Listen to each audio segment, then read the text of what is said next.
हाय, आज हम लोग डिस्कस करेंगे इम्पॉर्टेंट वाइवा क्वेश्चंस जो डिटर्मिनेशन ऑफ आर्टेरियल पल्स में आपसे पूछे जा सकते हैं।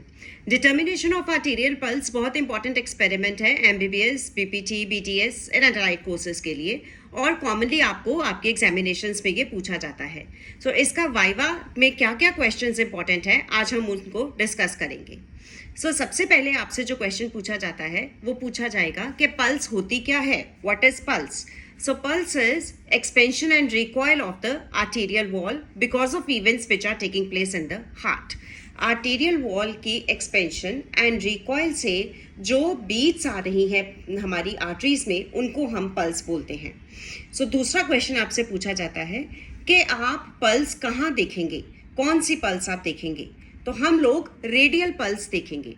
रेडियल पल्स जो है वो हमारे रेडियल स्टाइलर प्रोसेस के ऊपर है। हम 3 फिंगर्स रेडियल स्टाइलर प्रोसेस के ऊपर लगाते हैं एंड रेडियल पल्स को फील करते हैं। किस पोजीशन में? हैंड आपका semi flexed and semi prone position में सब्जेक्ट का होना चाहिए। ठीक है। क्या पूछा आपसे कि रेट कहाँ देखेंगे, तो आप बताएंगे हम रेडियल पल्स देखेंगे, रेडियल स्टाइलर प्रोसेस के ऊपर देखेंगे। सब्जेक्ट का जो हैंड है वो semi prone and semi flexed होना चाहिए। ठीक है। फिर आपसे पूछेंगे कि रेडियल आर्टरी ही क्यों, हम रेडियल आर्टरी में ही क्यों देखते हैं। रेडियल आर्टरी जो है इसको हम इसलिए यूज़ करते हैं देखने के लिए पल्स, क्योंकि ये ईजिली असेसिबल है, बहुत असेसिबल है, आराम से आप इसको महसूस कर सकते हैं।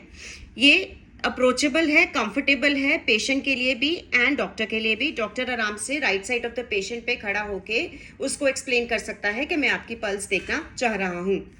एंड इसके नीचे बोनी स्ट्रक्चर है जिसके कारण आप इसको आराम से फील कर सकते हैं। There are 3 reasons for choosing the radial artery to determine the pulse. First, it is easily accessible. Second, it is comfortable both to the subject and the examiner. Third, there is a bony structure underlying it, so it can be easily felt. ये 3 reasons हैं radial artery को choose करने के लिए। फिर next question आपसे पूछा जाएगा कि रेडियल आर्टरी के अलावा कोई और आर्टरी भी देख सकते हैं। बाई चांस पेशेंट का हाथ कटा हुआ है, आप उसकी पल्स कहाँ देखेंगे। अदर आर्टरीज जो हम देख सकते हैं वो हैं temporal artery, carotid artery, brachial artery, radial तो है ही, femoral artery, popliteal artery knee के बिहाइंड एंड फुट में dorsalis pedis artery. These are the superficial arteries जिनके नीचे कोई बोनी स्ट्रक्चर है जिसके कारण हम ये आर्टरीज को यूज कर सकते हैं। ऊपर से नीचे अगेन वापस रिवाइज करेंगे, temporal, carotid, brachial, radial, femoral, popliteal and dorsalis pedis. ये आर्टरीज हैं जिनको हम यूज कर सकते हैं डिटरमिन द आर्टेरियल पल्स। फिर आपसे पूछा जाएगा कि आपने पल्स में क्या देखा।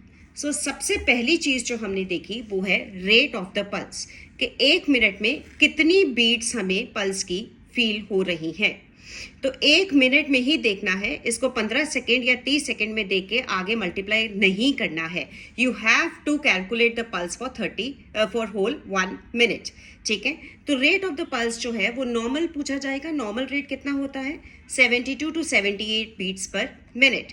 76 बीट्स हम एवरेज बोलते हैं कि 72 से 76 beats per minute is the average pulse rate.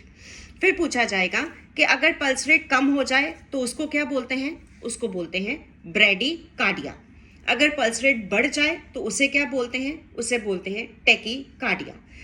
Bradycardia is pulse rate below 60 beats per minute, tachycardia is pulse rate above 100 beats per minute.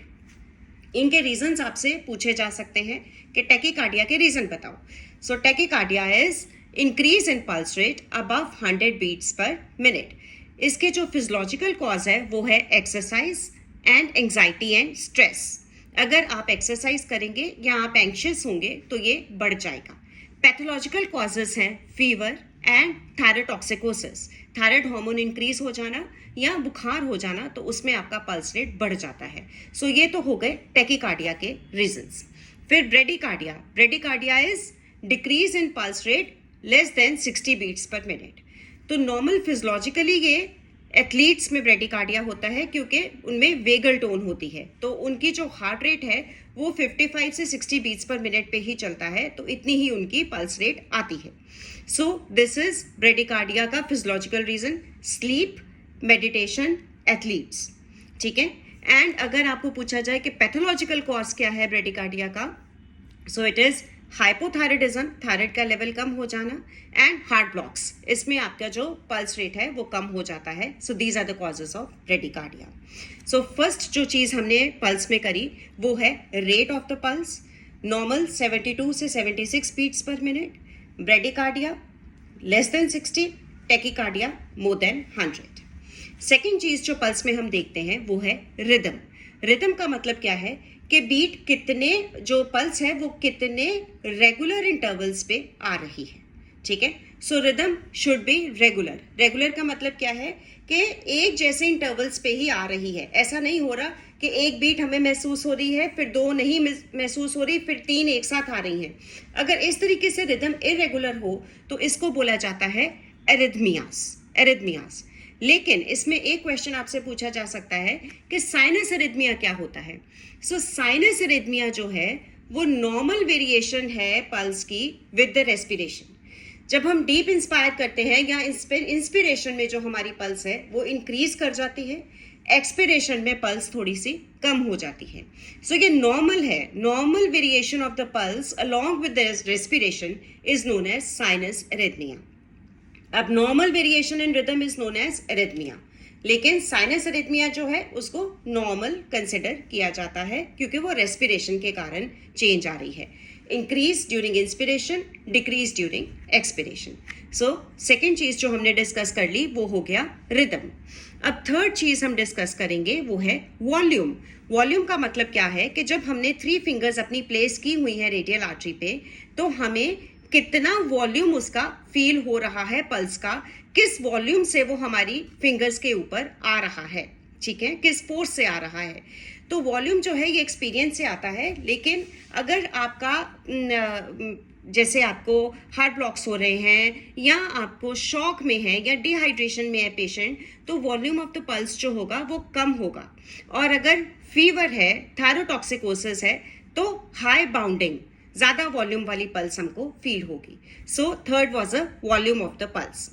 Fourth जो हम फील करेंगे वो करेंगे बायलेटरल सिमेट्री। क्या दोनों तरफ पल्स सेम है या नहीं है।